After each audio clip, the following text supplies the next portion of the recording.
Hey friends, I've had a few questions about video editing software. So I'm going to show you a really simple trick that you can do on your phone.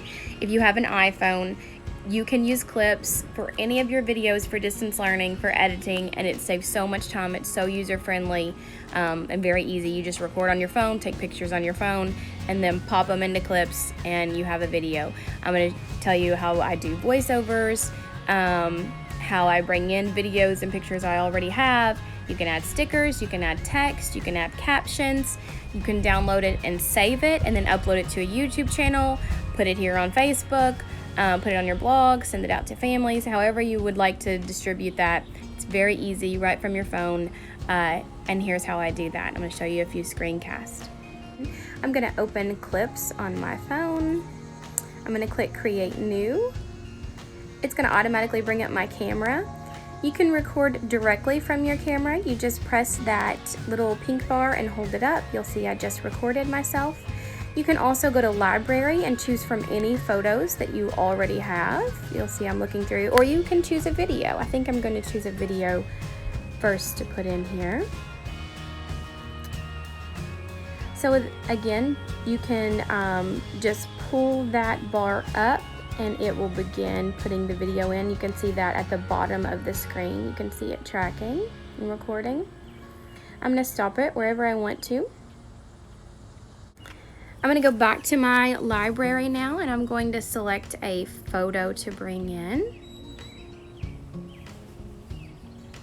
I'll do this one of my son.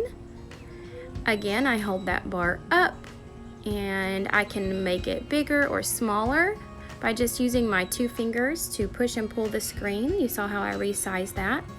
I can click the text feature there and it will add closed caption text so that people can read the screen in case that they cannot hear it.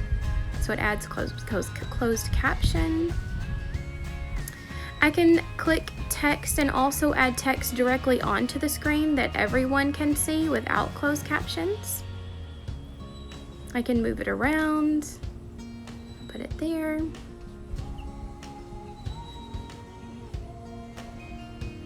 You can also add filters. It has lots of different options, sort of like Instagram and Facebook. I can filter it, I can change the color to black and white. I'm just gonna leave this original filter. I can add in stickers, which are going to be animated and flash, or I can just add in regular emojis.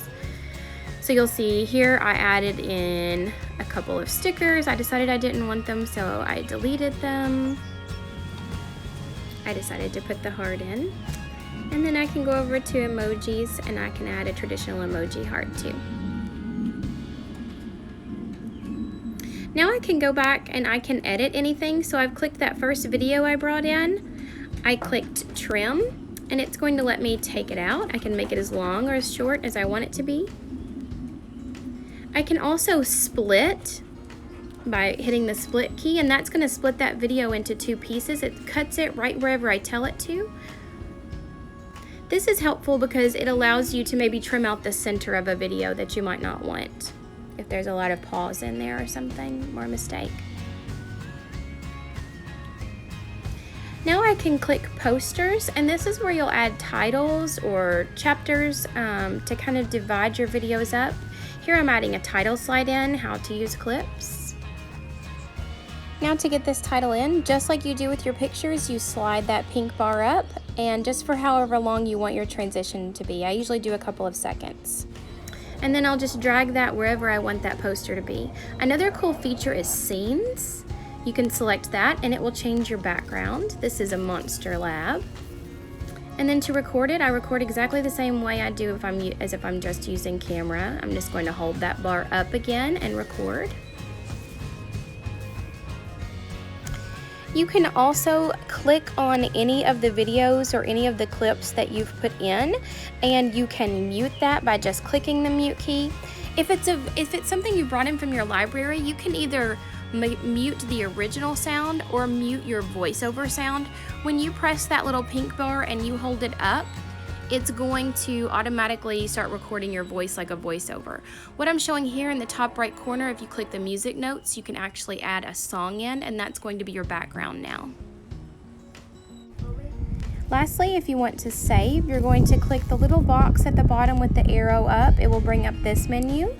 You can directly message it out, you can send it directly to any of these programs, or you can click Save Video. If you click Save Video, it's going to save just your photos on your phone, and you can then upload it to YouTube. You can email it out, put it on your blog, Google Classroom, Facebook page, wherever you need it. It's now in my library, so when I go back to my library, you're going to see, oh, I'm out of storage. You're going to see that that video is now there, and you can watch it. I hope that was helpful to you. That was a super fast example of the tools. There's so much more you can do with clips, I'm sure, but that's the basics. That's what I typically use. As always, if you have any questions at all, don't hesitate to email us. You can find our email address on the blog, bluegrassedu.com, or just drop it in the comments below, and we will be very happy to help. So I hope this is useful to you as you plan, if you are teaching distance, or if you're just making fun videos for your family and friends. So I will see you soon. Bye.